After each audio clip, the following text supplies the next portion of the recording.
Ji good morning. Change of phase on reflection. Change on phase on reflection ये वाला जो phenomena वो first investigated किया जी stocks ने। इत्थे जो प्रिंसीपल यूज़ किया वो है प्रिंसीपल ऑफ ऑप्टिकल रिवर्सिबिलिटी। इस प्रिंसीपल के अकॉर्डिंग ਜਿਹੜੇ reflected and refracted beams of light है वो अपना जोड़ा पाथ है वो रीट्रेस करेंगे। ठीक है, अपना पाथ की करेंगे रीट्रेस करेंगे एंड उस तो बाद इंसीडेंट जी लाइट हैगी है ज्वाइन हो गया। हुण जो पाथ रिफ्लैक्टेड एंड रिफ्रैक्टेड ने पाथ की अपना रीट्रेस किया, रीट्रेस करन तो एक पॉइंट से ज्वाइन होणगे दोने पार्ट। ज्वाइन होने तो बाद इंसीडेंट पार्ट भी की करेगा रीट्रेस करेगा, बैकवर्ड डायरैक्शन दे विच ट्रैवल करेगा तो उत्थे जिहड़ी बैकवर्ड डायरैक्शन वाली बीम है उसकी इंटैंसिटी तो जिहड़ी इंसीडेंट कीती सी ओह वाली दी इंटैंसिटी इक्वल होनी चाहिए है। मीनस कोई भी ऑब्जर्वेशन है जिहड़ा लाइट का वो नहीं होना चाहिए during its propagation in the given media. हुण इस दे विच सपोज तुहाडे कोल कोई भी हैगी है ये वाली अपने कोले प्लेट है कोई भी ਜਾਂ कोई भी डेंसर मीडियम लगा लो। ठीक है, हुण ओ ए है जी इंसीडेंट की ओ ए इंसीडेंट की लाइट ए वाली लाइट जी इंसीडेंट हुई है कुछ पार्ट इसका रिफ्लैक्ट होना अलॉन्ग ए सी, कुछ पार्ट रिफ्रैक्ट होना अलॉन्ग बी सी। हुण जी रिफ्लैक्ट हुई है उस पाथ दे विच आपां मिरर लगा देंगे, मिरर ने की करने इसका वापस करेगा। ठीक है, बैकवर्ड डायरैक्शन दे विच इसनूं वापस भेजेगा। दैट मीनस ए वाली जी रे है वो रीट्रेस करेगी अपना पाथ तो ए वाली दे पाथ दे विच आपां फिर M2 लगाता, M2 मिरर दे नाल ये जी रे है वो रिवर्स होएगी, रिवर्स होने दे नाल फिर अपना जिहड़ा पाथ है रीट्रेस किया। हुण दोनों जिहड़ियां रिवर्स रे हैगियां, ठीक है, दोनों अपने कोले रिवर्स रे वो की है इस पॉइंट ते मीट होणगियां, मीट होण दे नाल दोनों मीट होईयां, मीट होने तो बाद इत्थे ज्वाइन होईयां। दैन ओ ए ओ दे नाल ये जिहड़ी इंसीडेंट रे है वो अपना जिहड़ा पाथ है रीट्रेस कर लेगी, रिवर्स डायरैक्शन दे विच वापस जाएगी। ठीक है, इन्हां दोनों की जिहड़ी इंटैंसिटी है ओ ए दी ते ए ओ दी वो सेम होनी चाहिए है। तो इस केस दे विच कोई भी जिहड़ा ऑब्जर्वेशन है लाइट दी वो नहीं होएगी। नैक्सट है चेंज इन फेस। हुण ये इन्वेस्टिगेट करन दे लई to the change in phase on reflection consider करो कोई भी अपने को जिहड़ी लाइट हैगी है उसका एंपलीट्यूड ई है इंसीडेंट करेगी किसी भी surface of separation X Y दे नाल। सपोज ये कोई भी सैपरेशन हैगी अपने को एक्स वाई हैगी सरफेस उस दे नाल इंसीडेंट की ओ ए दे करस्पोंडिंग जिसका अपने को जी लाइट है उसका एंपलीट्यूड है ई। ए वाला जो मीडियम है रेयर मीडियम उसका रिफ्रैक्टिव इंडैक्स है N1, इसका रिफ्रैक्टिव इंडैक्स है N2। ओ ए जी लाइट इंसीडेंट हुई है वो ए सी दे अलॉन्ग रिफ्लैक्ट हो जाएगी। ठीक है, रिफ्लैक्ट होएगी तो कुछ पार्ट इसका रिफ्रैक्ट होएगा अलॉन्ग ए बी। हुण कोफिशेंट है जिहड़ा coefficient of reflection into upper medium, इस वाले मीडियम का कोफिशेंट ऑफ रिफ्लैक्शन है R1। ठीक है, दैन ए वाली जिहड़ी लाइट है रिफ्लैक्ट हुई है उसका एंपलीट्यूड बन जाएगा R1 इंटू ई। हुण ए वाली जिहड़ी ए वाला मीडियम है लोअर मीडियम इसका ट्रांसमिशन कोफिशेंट है T1। ठीक है, दैन इसका एंपलीट्यूड बनेगा T1 इंटू ई। हुण रिफ्लैक्ट ते रिफ्रैक्ट दोनों रेज अपना जिहड़ा पाथ है वो रीट्रेस करनगियां, दोनों रिवर्स डायरैक्शन दे विच वापस आउणगियां। जदों हुण आ वाली जिहड़ी सी ए हैगी है, ठीक है, ए सी हैगी वो अपना जिहड़ा पाथ है रीट्रेस करेगी वापस आएगी, दैन सी ए रे बन जाएगी। हुण सी ए जिहड़ी रे हैगी है वो पार्शली रिफ्लैक्ट होएगी अलॉन्ग ए ओ ते पार्शली रिफ्रैक्ट होएगी अलॉन्ग ए बी। ये जी वापस इसने रीट्रेस किया इसका कुछ पार्ट रिफ्लैक्ट होएगा अलॉन्ग ए ओ तो कुछ पार्ट रिफ्रैक्ट होएगा अलॉन्ग ए बी डैश।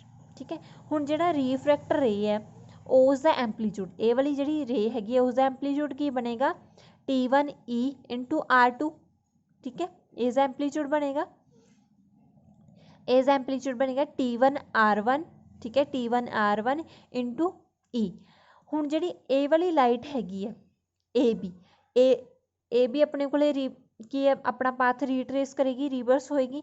ਦੈਨ ਆਪਾਂ ਕਹਾਂਗੇ ਬੀ ਏ ਰੇ, ਇਹ ਜਿਹੜੀ ਰੇ ਹੈ ਏ ਬੀ ਡੈਸ਼ ਦੇ ਕਰਸਪੋਂਡਿੰਗ ਰਿਫਲੈਕਟ ਹੋਏਗਾ ਕੁਛ ਪਾਰਟ ਏਜ ਦਾ, ਅਤੇ ਏ ਓ ਦੇ ਕਰਸਪੋਂਡਿੰਗ ਕੁਛ ਪਾਰਟ ਰਿਫਲੈਕਟ ਹੋਏਗਾ।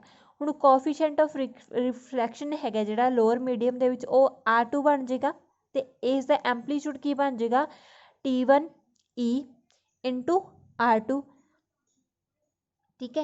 तो टोटल एंपलीट्यूड की इज इक्वल आ जाएगा E dash is equal to A B dash का, ये वाली जी लाइट हैगी है ए बी डैश का एंपलीट्यूड टोटल आ जाएगा E dash is equal to T1 E, ठीक है, T1 E इंटू R2, एक बनेगा R1 T1 इंटू E, ये आ गया तुहाडे कोल।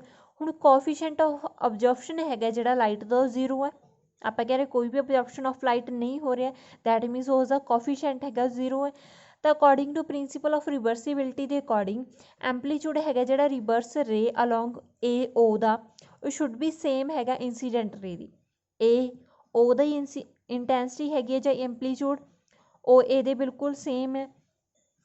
तो एंपलीट्यूड हैगा जिहड़ा रे ए बी डैश का की होएगा 0, तो ई डैश 0 हो सकता है। तो R2 T1 E plus T1 R1 E is equal to 0 लिखांगे आपां, इस दे विचों T1 E कॉमन करांगे, T1 E कॉमन करन दे नाल R2 प्लस R1 बन जाएगा is equal to 0, R1 plus R2 0 दे इक्वल हो सकता है, दैट मीनस R2 हैगी जिहड़ी माइनस R1 बनेगी इज इक्वल टू R कह सकते हैं। जे वेव हैगी E is equal to E not sine omega t is reflected into the upper medium, its amplitude will be, ये वाली रे हैगी है अपर मीडियम तो रिफ्लैक्ट हुई है, तो इस एंपलीट्यूड की बनेगा E is equal to minus R E not sine omega T. हुण जिहड़ी सेम वेव हैगी है रिफ्लैक्ट होएगी लोअर मीडियम दे नाल, दैन उसका एंपलीट्यूड बन जाएगा E is equal to R E2 sine omega T.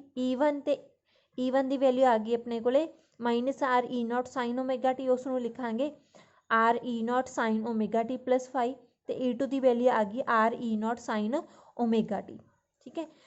हुण इस दे विच एक एडिशनल पाथ डिफरेंस आ रही है अपर मीडियम के लिए, जो रिफ्लैक्शन हुई है अपर मीडियम के केस दे विच एडिशनल पाथ डिफरेंस आ गया तुहाडे कोले, फेज डिफरेंस आ गया सॉरी 5 इंट्रोड्यूस करेगा। दैन फेज डिफरेंस की वैल्यू आ जाएगी लैमडा बाय, फेज डिफरेंस हैगा π/2, दैन पाथ डिफरेंस आएगा λ/2, ठीक है। उस तो बाद जे coefficient of transmission from the medium of refractive index N2 the medium of refractive index N1 be B2, then amplitude हैगा जिहड़ा रिवर्स रे दा ए ओ दा वो बनेगा T1 T2 into E plus R1 square into E। ये जिहड़ा एंपलीट्यूड हैगा बिल्कुल सेम हो गया इंसीडेंट दे नाल, इस दी वैल्यू E दे इक्वल होएगी, then T1 T2 is equal to 1 minus R1 दी स्केयर दे इक्वल आ जाएगा। इतों आपां जिहड़ी एंपलीट्यूड हैगी है of the minimum due to interference by multiple reflection के कारण ये जिहड़ी एंपलीट्यूड आएगा वो की आएगा तुहाडे कोले मिनीमम आएगा। नैक्सट है उस तो बाद है need for extended sources for interference by division of amplitude. हुण डिवीजन ऑफ एंपलीट्यूड के लिए जिहड़ा आपां सोर्स पहला यूज़ किया सी वो हैगा सी पॉइंट सोर्स, ठीक है। हुण जिवें पॉइंट सोर्स की गल करिए तुहाडे कोल कोई भी पॉइंट सोर्स है, ये वाला जिहड़ा इंटरफेस है उस दे उपर इंसीडेंट किया, एक तो रे तो आई ए ओ दे करस्पोंडिंग, एक हैगी ए के दे करस्पोंडिंग। हुण ए ओ ने ओ ए ने कुछ पार्ट रिफ्लैक्ट कुछ रिफ्रैक्ट, ए वाला कुछ पार्ट रिफ्लैक्ट होएगा, दैन फिर मीनस अपनी जिहड़ियां सारियां रेज है एक दूजे दे पैरेलल हो जाणगियां, पैरेलल होण दे नाल अपना जिहड़ा इंटरफेरेंस ऑफ लाइट है वो नहीं होएगा। पॉइंट सोर्स की जगह ते आपां किहड़ा सोर्स यूज़ करांगे वो हैगा extended source of light. Extended source of light तो दो जिहड़ियां लाइट है बिल्कुल पैरेलल इंसीडेंट करनगियां ए वाले इंटरफेस दे नाल, इंटरफेस दे नाल इंसीडेंट करन तो बाद ये लाइट है जिहड़ी एवें दे इस दी रिफ्रैक्ट ते रिफ्लैक्शन होएगी, सारियां रेज एक अपने कोले की है लैंस दे नाल आपां आई दे विच रीच हो सकती हैं। मीनस इंटरफेरेंस पैटर्न है जिहड़ा ऑब्जर्व होएगा on whole of the film simultaneously. इत्थे ਜ਼ਰੂਰਤ ਹੈਗੀ ਆ ਐਕਸਟੈਂਡਡ ਸੋਰਸ ਆਫ ਲਾਈਟ ਨੂੰ, ਪੁਆਇੰਟ ਸੋਰਸ ਦੀ ਜਗ੍ਹਾ 'ਤੇ extended source of light use ਕਰਾਂਗੇ।